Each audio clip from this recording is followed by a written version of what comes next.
Continuando aqui na nossa parte 2 da aula, né? Na aula 1 nós falamos sobre organismos, nós falamos que um monte de organismo da mesma espécie forma uma população, nós falamos que organismos de espécies diferentes formam a comunidade, e agora nós vamos continuar falando mais um pouquinho sobre comunidade, suas propriedades, depois falaremos de ecossistemas e biosfera. Vamos lá!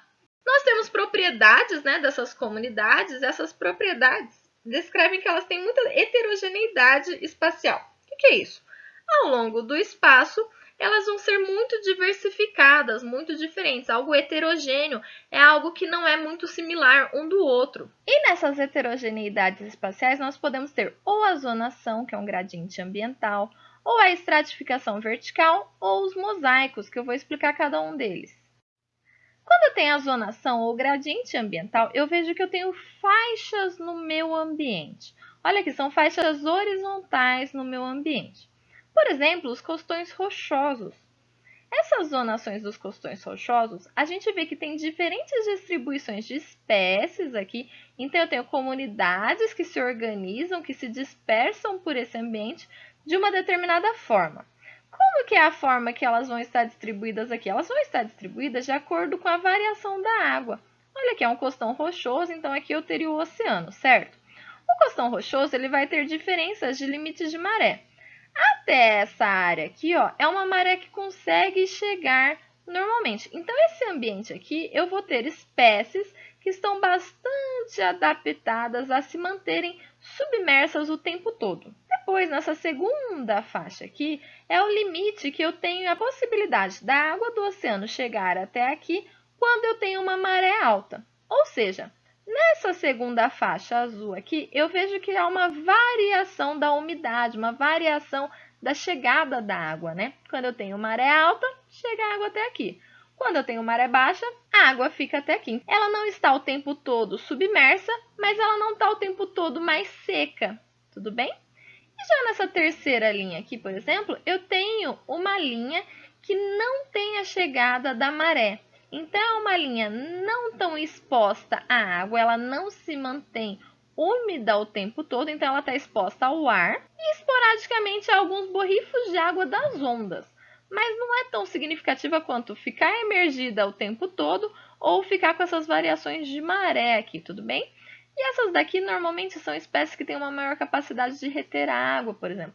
Tá vendo aqui que as minhas variações do limite da maré possibilita que eu tenha diferentes espécies? Aqui são diferentes espécies que eles descrevem como adaptadas ao limite de maré constante, ao limite da maré alta e a área que não tem a chegada da maré. Então, aqui nós temos zonas, gradientes ambientais. Já a estratificação vertical é algo que está acima do solo, tudo bem? Estratificação vertical eu tenho como exemplo as florestas. Nós temos então as espécies emergentes, que são todas aquelas que estão acima do dossel, são todas aquelas que estão acima daquela copa média das árvores, né? A gente vê que, por exemplo, na floresta Mata Atlântica, nós temos as árvores tendo a copa mais ou menos em uma mesma altura. A maioria das árvores ocorrem com a copa em uma mesma altura. Mas sempre tem as exceções, certo? As árvores, as plantas que conseguem passar acima dessa copa média, acima da altura dessa copa média, acima do meu dossel, são as árvores emergentes, que têm uma maior incidência de luz. Tudo bem? As árvores do dossel são aquelas árvores que têm a copa na altura média das árvores daquele ambiente. Tudo bem? As árvores ou as espécies de subbosque são as árvores que estão abaixo do dossel, mas ainda estão acima do extrato arbustivo, então elas estão aqui numa altura intermediária dentro da minha floresta. E nós temos algumas espécies que ficam no extrato arbustivo. Extrato arbustivo são as plantas que nascem aqui acima do solo, tudo bem? E abaixo daqui eu tenho o solo e a serapileira. Serapileira é o nome das folhas senescentes das árvores. Como assim? São as folhas que caem aqui sob o solo, tá? Então, eu chamo isso de serapileira ou liteira.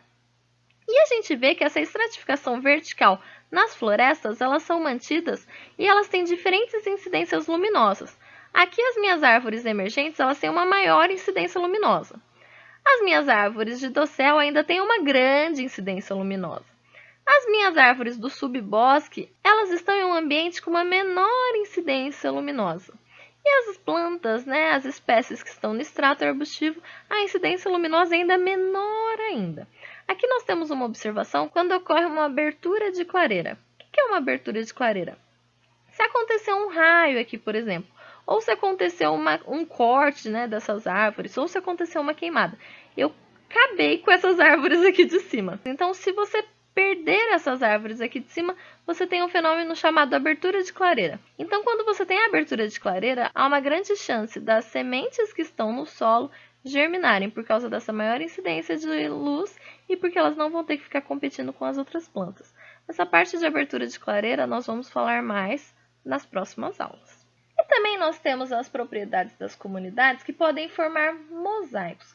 Olha aqui, eu tenho uma comunidade nesse ambiente aqui, que é completamente diferente da comunidade dessa segunda área aqui, que é completamente diferente da comunidade desse lago aqui. Então, as algas que estão aqui, os animais que estão aqui, são diferentes das plantas que estão aqui, dos animais que estão aqui, dos organismos que estão aqui, que são muito diferentes das espécies que estão aqui. Então, eu tenho uma pequena área com comunidades muito diferentes ocupando essa área. Aqui no Pantanal, que explica essas variáveis, essas comunidades em mosaicos, é que nós temos um regime hídrico de cheia e de seca. Um outro exemplo que pode ocorrer em mosaicos é quando eu tenho a ocorrência de um desmatamento.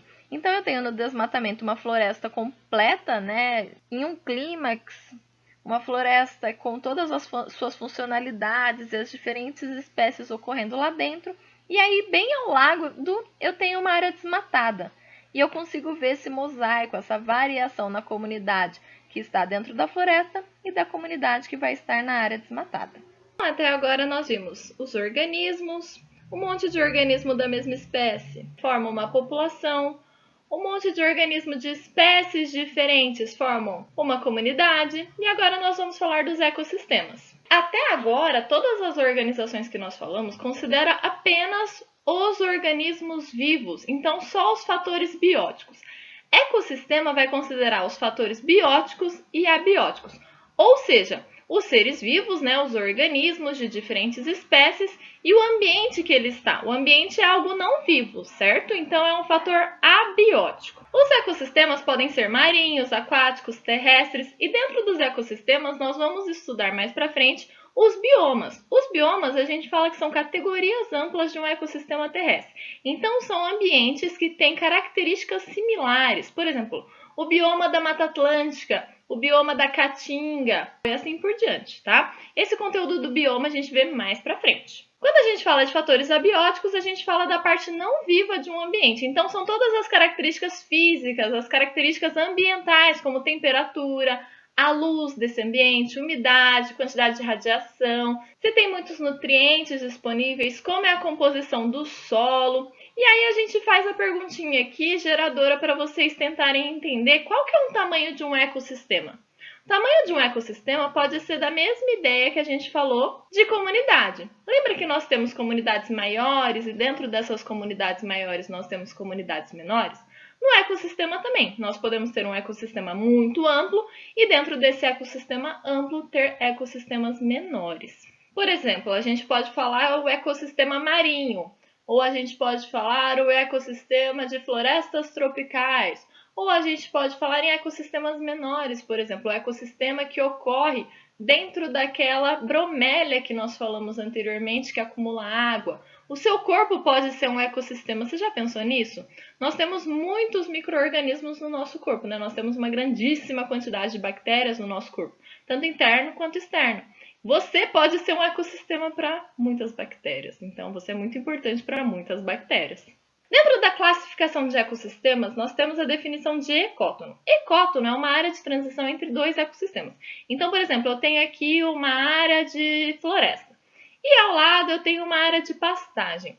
Aqui, nessa transição, eu chamo de ecótono, onde dois biomas se encontram. E aqui tem outro exemplo, olha lá, a vegetação de restinga, o manguezal, e aonde elas se encontram, eu tenho um ecótono, essa área de transição. O IBAMA fizeram esse mapeamento das ecorregiões brasileiras. E eles viram nesse mapeamento que nós temos muitos ecótonos, né? Por exemplo, aqui ó, o Cerrado com a Amazônia. Tem um ecótono, que é essa área de transição, que abrange 4,85% do país. E é uma coisa que a gente não fala tanto, né? Normalmente a gente fala do Cerrado, separa completamente da Amazônia, só que a gente esquece que tem muitas características nessa área de transição, características que são muito importantes para os fatores bióticos e abióticos desse ecótono. E ainda tem uma coisa muito mais preocupante aqui nessa parte de ecótono entre o Cerrado e a Amazônia, é que grande parte dela é representada pelas áreas desmatadas, né? Então essa área do ecótono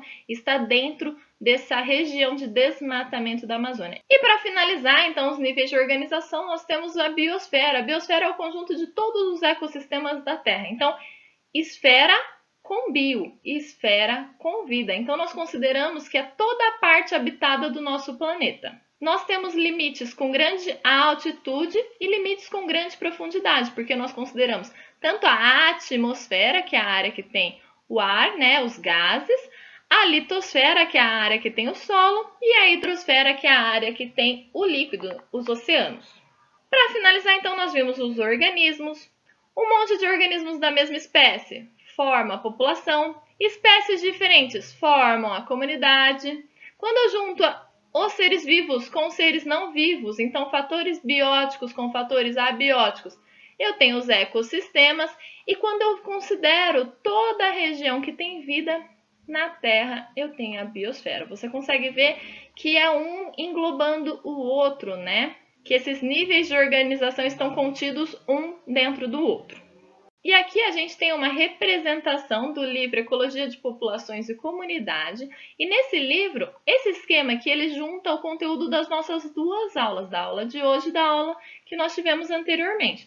Então ele junta aqui os níveis de organização para formar um organismo, que todos os seres vivos são constituídos por célula, que células juntas fazendo a mesma função formam um tecido, conjunto de tecidos formam órgãos, conjunto de órgãos formam sistemas, conjuntos de sistemas formam organismos. E a partir de organismo nós temos a formação de população com a mesma espécie, comunidade, espécies diferentes, ecossistema, fatores bióticos e abióticos. Aqui ele divide ainda, além de ecossistema, que nós podemos ter diferentes paisagens, né, com diferentes características físicas do ambiente, e os diferentes biomas, que são as áreas que nós temos as mesmas características, por exemplo, bioma da Mata Atlântica, bioma da Caatinga, bioma do Pantanal e assim por diante. E aí nós temos a ecosfera ou a biosfera, a esfera que nós temos vida. Tudo bem até aqui, gente? Era isso que eu queria falar para vocês hoje. Essa aula é um pouquinho mais comprida porque nós temos muitos nomes. Mas muito obrigada pela atenção de vocês até aqui. Eu espero que vocês estejam bem, se cuidem e até mais!